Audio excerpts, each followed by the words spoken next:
बच्चों, इस वीडियो में हम पढ़ेंगे कोशिका कला के कार्य। ये जानते हैं। देखिए थोड़ा सा यहाँ देखिए, फिगर थोड़ा देखिए आप लोग। एक यहाँ पे कोशिका की संरचना के बारे में थोड़ा बहुत, उसके स्ट्रक्चर क्या है वो बताया जा रहा है। ये है कोशिका कला।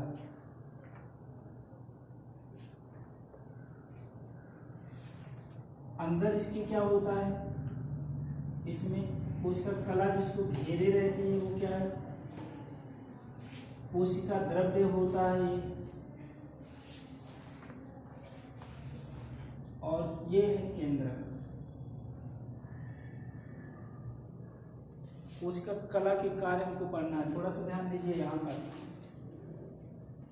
अंदर आपको पता है इस कोशिका द्रव्य में बहुत सारे कोशिका अंग होते हैं, जैसे माइटोकॉन्ड्रिया इसमें मिलता है।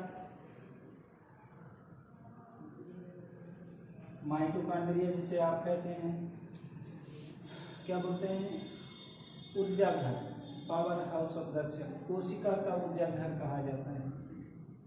अब यहाँ पे इसको कोशिका का ऊर्जा घर इसलिए कहते हैं क्योंकि ये ऊर्जा का उत्पादन करता है। लेकिन ये ऊर्जा के उत्पादन करने के लिए इसको कई चीज़ों की ज़रूरत होती है, कुछ मटेरियल की ज़रूरत होती है। अब अंदर यहाँ पे कुछ ऐसा तो है नहीं कि वो मटेरियल हमेशा अवेलेबल रहे, मिलता रहे। तो होगा क्या कि मटेरियल्स को, जैसे यहाँ पे माइटोकॉन्ड्रिया का है, उसी तरह से और बहुत सारे कोशिका अंग हैं जो अलग अलग काम करते हैं और उनके लिए रॉ मटेरियल चाहिए, कच्चे पदार्थ चाहिए। तो इन कच्चे पदार्थों को अंदर पहुँचना जरूरी होता है। तो वो जाएगा कहाँ से, क्योंकि एक बाउंड्री पूरी तरह से कवर करती है, और बाउंड्री कौन सी है, कोशिका कला होती है। तो इस कोशिका कला को पार करके पदार्थों को आना होगा, यानी कि ये पार करेगा। आपको पहले के वीडियो में बताया जा चुका है, जो कोशिका कला होती है ये है, इसको कहा जाता है, क्या बोलते हैं, चयनात्मक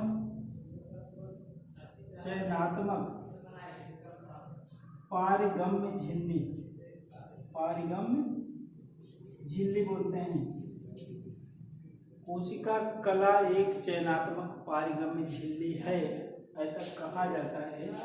क्यों कहा जाता है, क्योंकि ये सभी पदार्थों को अपने में से जाने नहीं देती है। कुछ सेलेक्टिव चीज़ों को, कुछ जिनका ये चुनाव करती है, उन्हीं को इनमें से पास होने देती है। तो यहाँ पर आपको पता है कि ये पदार्थों का आवागमन कराती है, मतलब पदार्थ या तो अंदर जाएंगे, कुछ हानिकारक पदार्थ जो कोशिका के अंदर बनेंगे उनको बाहर भी ये निकालती है। मतलब यहाँ पे एंट्री और एग्जिट होता है, पदार्थ आते हैं और जाते हैं, किसके थ्रू, कोशिका कला के थ्रू। लेकिन यहाँ पर ये कोशिका कला के अनुसार ही पदार्थ का आवागमन होता है। अब यहाँ पर हम लोग आज ये जानेंगे कि इन पदार्थों का वास्तव में कार्य क्या है, पदार्थों को अंदर और बाहर आना जाना। तो ये जो कोशिका कला होती है, ये अपने कार्य को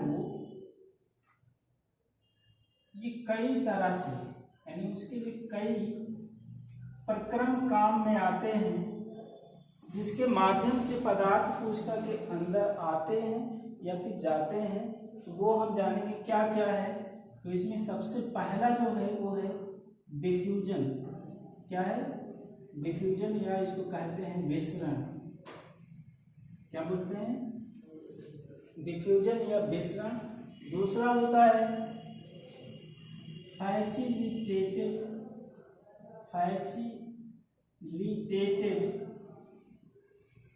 डिफ्यूजन।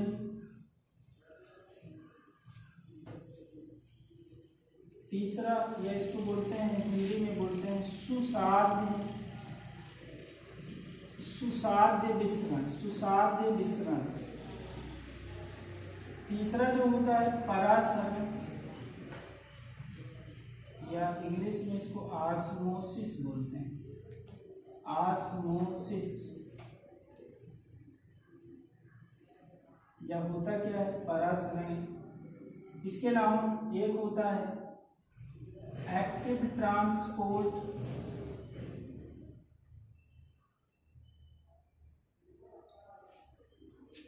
या कहते हैं इसको सक्रिय परिवहन।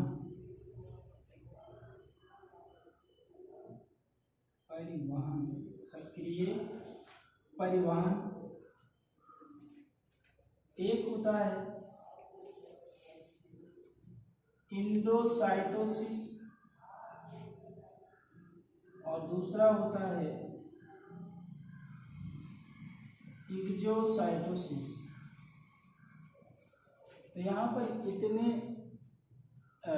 इतने जो प्रोसेसेज हैं वो जरूरी होते हैं इन पदार्थों के कोशिका कला के बाहर से अंदर आने के लिए या फिर अंदर से कोशिका कला से बाहर जाने के लिए। क्या होता है, इन्हीं में से कोई ना कोई प्रोसेस काम करता है, तब पदार्थ या तो अंदर जाते हैं या बाहर आते हैं। तो यहाँ पर एक एक करके हम देखते चलेंगे। जो सबसे पहला है वो है डिफ्यूजन। इसको हम लोग समझते हैं क्या होता है, डिफ्यूजन क्या होता है, इसको देखते हैं। डिफ्यूजन जानने से पहले देखिए हम एक एक्सपेरिमेंट आपको बोल रहा हूँ कि कर लीजिए। कैसे करेंगे एक्सपेरिमेंट, एक प्रयोग करिए, अपने आप डिफ्यूजन समझ में आ जाएगा, यानी कि विसरण क्रिया समझ में आ जाएगी।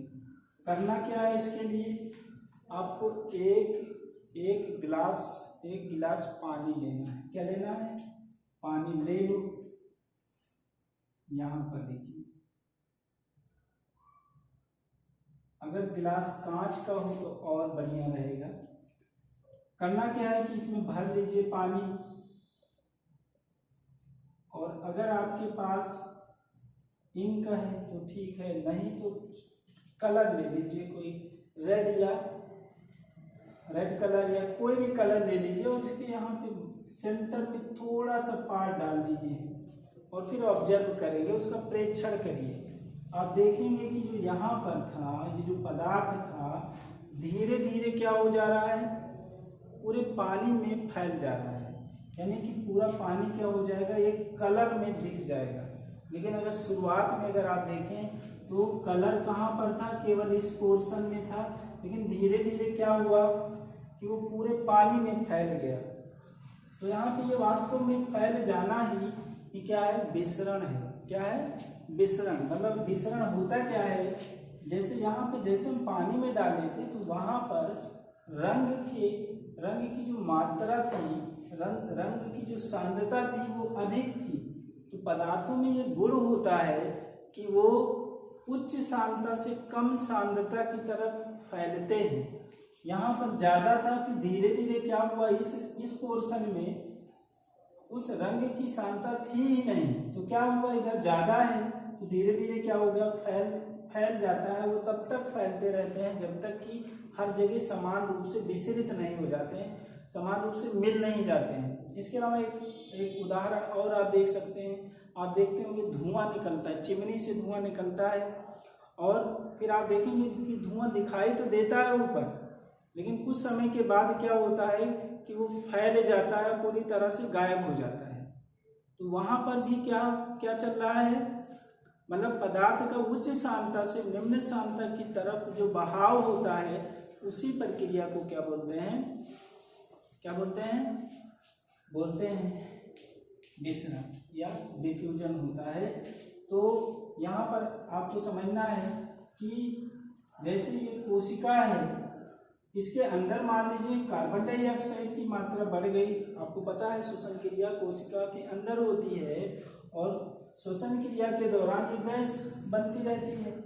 अब इस गैस जब बनती रहेगी तो इसका कार्बन डाइऑक्साइड की मात्रा अंदर तो बढ़ती ही जाएगी। यानी कि अंदर जो कार्बन पदार्थ है, कार्बन डाइऑक्साइड की मात्रा या सांद्रता हम कह सकते हैं, वो ज़्यादा हो गया और बाहर क्या है, कम है। उस केस में क्या होगा, आपको पता है विसरण प्रक्रिया क्या होती है, जब ज़्यादा मात्रा हो किसी पदार्थ की तो वो ज़्यादा से कम की ओर बहती है। तो ये प्रक्रिया, ये क्या होगा, कार्बन डाइऑक्साइड बाहर निकल जाएगा। यहाँ पे जो प्रक्रिया हुई कौन सी हुई, विसरण हुई। तो होता क्या है, ऑक्सीजन की जरूरत होती है श्वसन क्रिया के लिए। तो इन पदार्थों का जो परिवहन हो जाता है, एक्सचेंज हो जाता है कोशिका कला के थ्रू, मतलब कि आर पार जो आते हैं वो कौन सी क्रिया होती है? विसरण। अब हम लोग देखेंगे दूसरा आपका है फैसिलिटेटेड डिफ्यूजन, या इसको बोलते हैं सुसाध्य विसरण। क्या होता है आपको पता होना चाहिए, थोड़ा सा यहाँ पर जान लीजिए। जो कोशिका कला है ये मुख्य रूप से बनी किसकी होती है? एक तो होती है लिपिड और दूसरा होता है प्रोटीन। लिपिड और प्रोटीन होते हैं और वह पदार्थ जो इसमें घुलनशील नहीं होते हैं लिपिड में, उनका इसके थ्रू निकलना, यानी कोशिका के अंदर से बाहर जाना या बाहर से अंदर जाने में दिक्कत होती है, नहीं जा सकते हैं। तो उनके लिए होता क्या है कि इसमें कुछ प्रोटीन जो होते हैं उनको बोलते हैं वाहक प्रोटीन, जो इसी कला में पाए जाते हैं। कौन से प्रोटीन होते हैं? वाहक प्रोटीन, या इंग्लिश में इनको कैरियर प्रोटीन बोलते हैं। तो वो कैरियर प्रोटीन जो होता है वो क्या करता है? उन पदार्थों को बाहर से अंदर या अंदर से बाहर ले जाने का काम करता है। तो इस तरह का जो पदार्थों का आवागमन होता है उसको बोलते हैं फैसिलिटेटेड डिफ्यूजन या सुसाध्य विसरण। यानी सुसाध्य विसरण वास्तव में क्या है? पदार्थों का अंदर या बाहर जाना किसकी मदद से? वाहक प्रोटीन की सहायता से। तब उसको कहा जाएगा क्या? फैसिलिटेटेड डिफ्यूजन या सुसाध्य विसरण। इसके बाद हम लोग देखते हैं अगला जो है वो है ऑस्मोसिस। ये क्या होता है? देखिए ऑस्मोसिस जो है वह एक विशेष प्रकार का डिफ्यूजन होता है। क्या है? एक विशेष प्रकार का विसरण ही होता है। इसमें होता क्या है, यहाँ पर थोड़ा ध्यान दे दीजिए। जैसे यहाँ पे मान लीजिए कि हम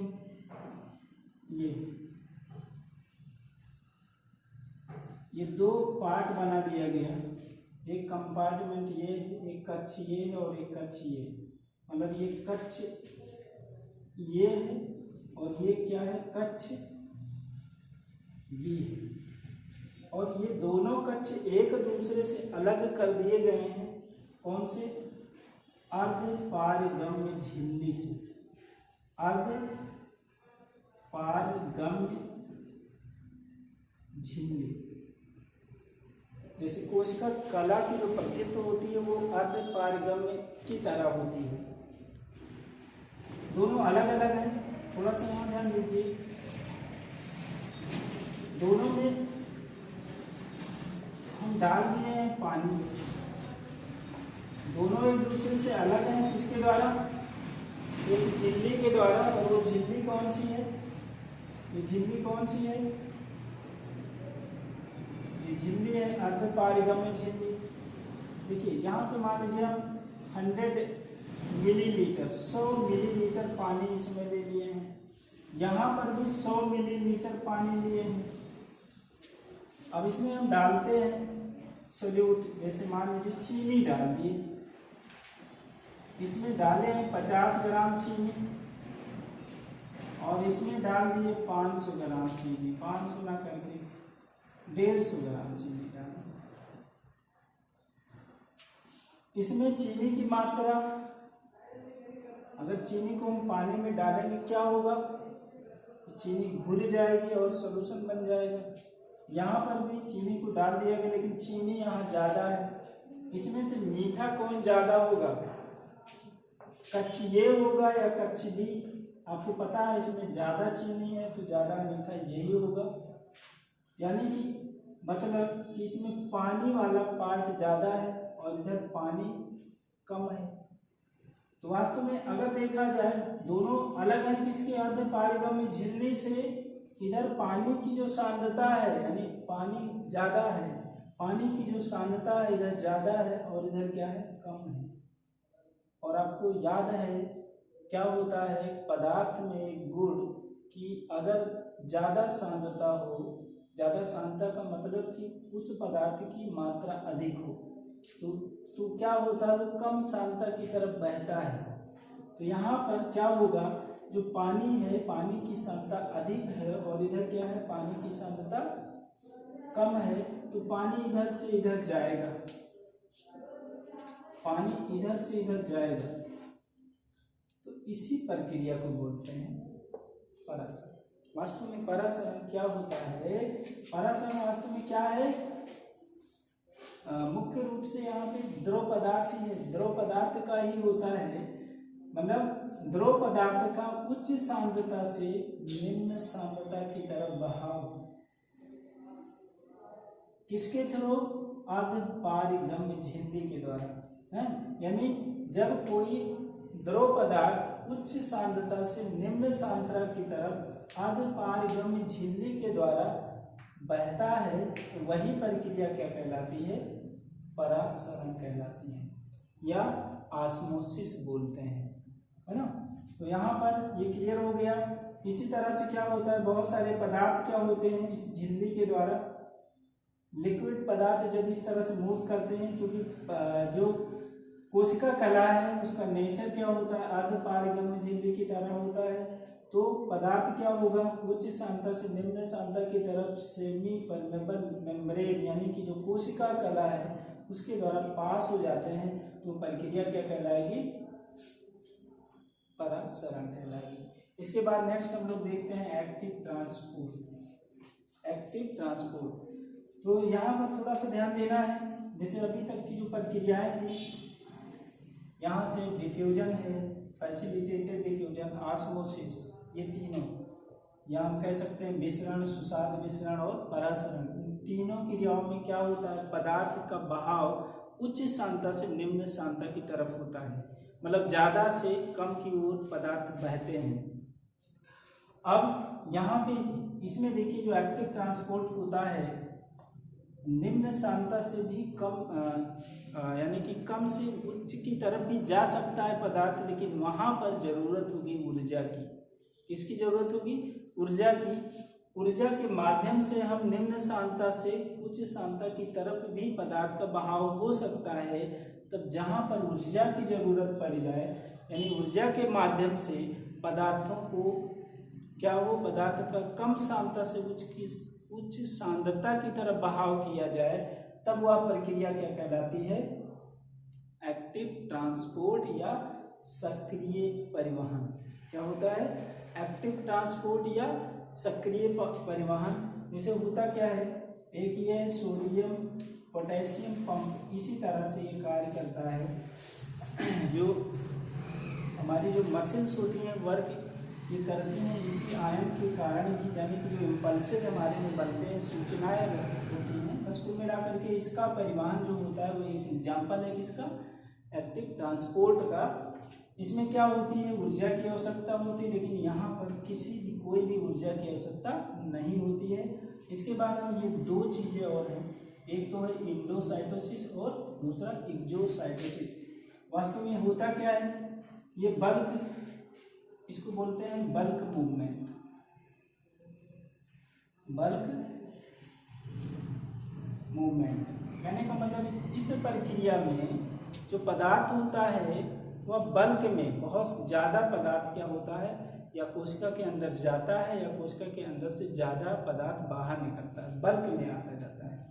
तो ये इसको बोलते हैं, इसीलिए इसको बल्क मूवमेंट बोलते हैं। इसमें क्या होता है, इंडोसाइटोसिस में होता क्या है, जो कोशिका होती है वो कुछ पदार्थों को जब इसके कांटेक्ट में आता है तो ये कवर करके इस तरह से अंदर पूरी तरह से काफी पदार्थों को अंदर ले लेती है। कोशिका कला में क्या होता है, एक अंतर्वलन बन जाती है और फिर उसी अंतर्वलन धीरे धीरे इतना हो जाता है कि पूरी तरह से फिर ये कवर करके अंदर चला जाता है पदार्थ। तो इसको बोलते हैं क्या, इंडोसाइटोसिस। और जब ज़्यादा पदार्थ को, कोई एक ग्रुप में जो पदार्थ होता है उसको कोशिका से बाहर निकाल दिया जाता है। जैसे अमीबा के केस में यहाँ पे मैं समझा दे रहा हूँ, अमीबा में जो भोजन होता है जब इसके कांटेक्ट में आता है तो उसका कला जो होता है इस तरह से एक रचना बना लेती है, और रचना बना करके भी धीरे धीरे क्या होता है, ये कला और बढ़ती जाती है और लास्ट में इससे जुड़ जाती है और जुड़ने के बाद क्या होगा, ये अंदर पहुंच जाता है भोजन। तो ये हो गया इंडोसाइटोसिस। फिर क्या होगा, इसके अंदर जो भोजन है वो पच जाता है और अपचित भोजन इसी में रहता है। फिर ये आकर के कहीं पर भी आकर के ये फिर जो अपचित भोजन होता है वो ये कला टूट जाती है और पूरा बाहर निकल आता है। तो वो प्रक्रिया कहलाती है एक्सोसाइटोसिस। तो इस तरह से यहाँ पे अगर कोशिका कला का कार्य देखा जाए तो पदार्थों का आवागमन कराती है और वो पदार्थों का जो आवागमन है वो इन प्रक्रमों के माध्यम से होता है, जिसके बारे में आपको बता दिया गया है। तो आप इसको आराम से पढ़िए, कोई अगर दिक्कत हो तो कमेंट करिए और फिर वो जो समस्या बनेगी अगले वीडियो में हम लोग दूर कर देंगे। फिर हम एक नए वीडियो के साथ आपको पुनः मिलेंगे।